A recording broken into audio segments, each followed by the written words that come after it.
Hello art students, Mrs. Mullis here.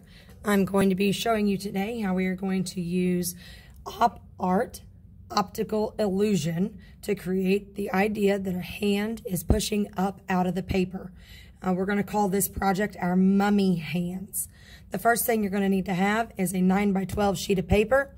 You should have a pencil sharpened, ready to go. There is a ruler at your table. I want you to be careful with these. They are not play toys. Leave them at the table when you are finished. Place your hand on the paper so that your hand is pretty close to the top of the paper and the end of the paper is about midway down your arm. You are going to need to hold your pencil straight up and down. Don't angle your pencil under your arm. It will make it all wiggly and crazy looking. So hold your pencil straight up and down and very light pressure. Draw a line right along the outside of your arm and around your fingers.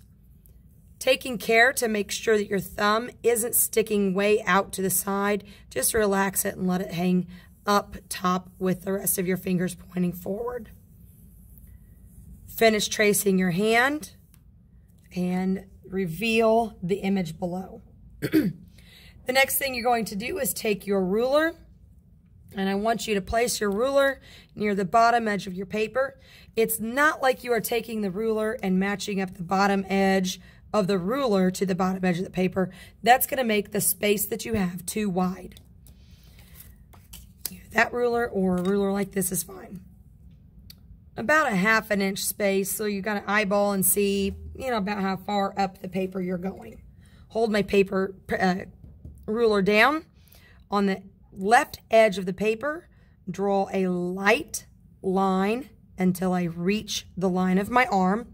Skip over, draw a line on the other side. I'm going to move my ruler up,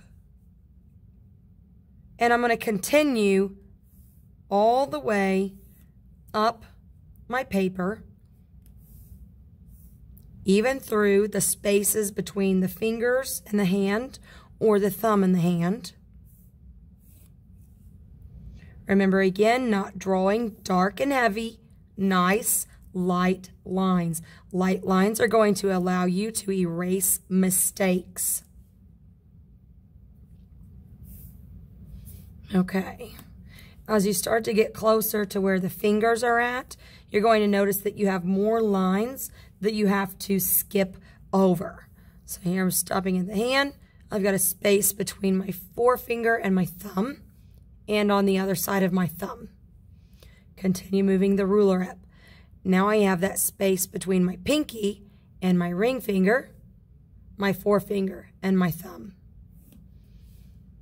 I want these lines to be neat. Take your time. Do not rush your work. If you rush your work, it will be sloppy. Sloppy work is not taking care and taking time. Slow down. All right, now that I have my lines going all the way to the top edge of my paper, I have to connect these lines inside the hand and the arm. Place my ruler away. Looks like my hand is in front of some blinds on a window. Now we're going to make it look like it's raising up out of there. Come all the way back down to the bottom.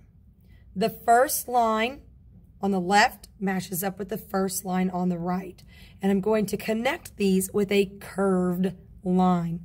I do not want my curve to be too far up. You can see I get into the spaces of the other lines. I don't want it to be real flat. The arm will not look like it is raising up out of the paper. I want a medium curve, connect to the other side.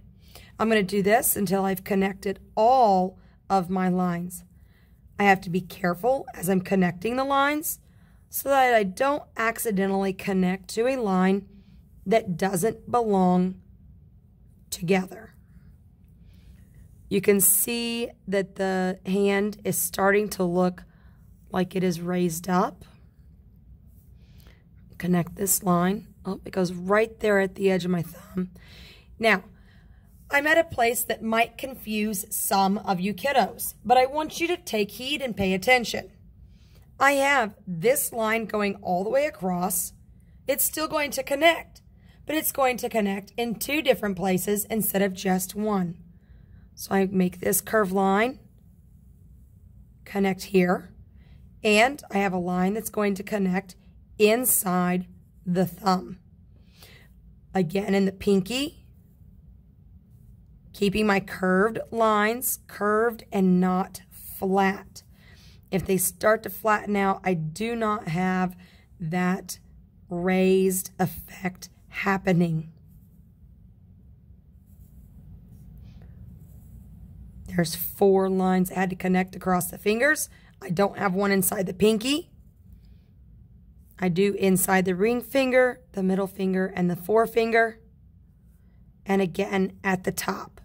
This one doesn't quite need because it's right there at the top of the finger. But the forefinger does. Oh, you know what? I do have one right there in the middle. See, we got to pay close attention. All right, my hand is now lined. It's starting to look like a mummy. If you want to, you may take this time now to divide those spaces again if you want to have more space, more lines, taking up the space. So you can see I've added a line across at the bottom, and I would just connect that line again.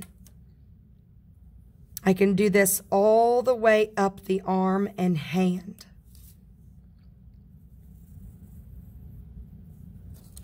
If you're taking your time and you're paying close attention, this will take you through quite a bit of the class time. I expect neat work to be completed. When I am back looking at these, we are going to pull them out again, and we are going to add color next week. We are not adding color this week.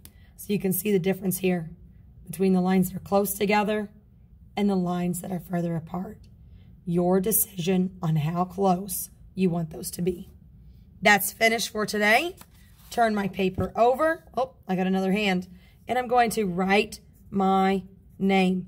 Make sure you sign your artwork. There you go. I'll see you all later.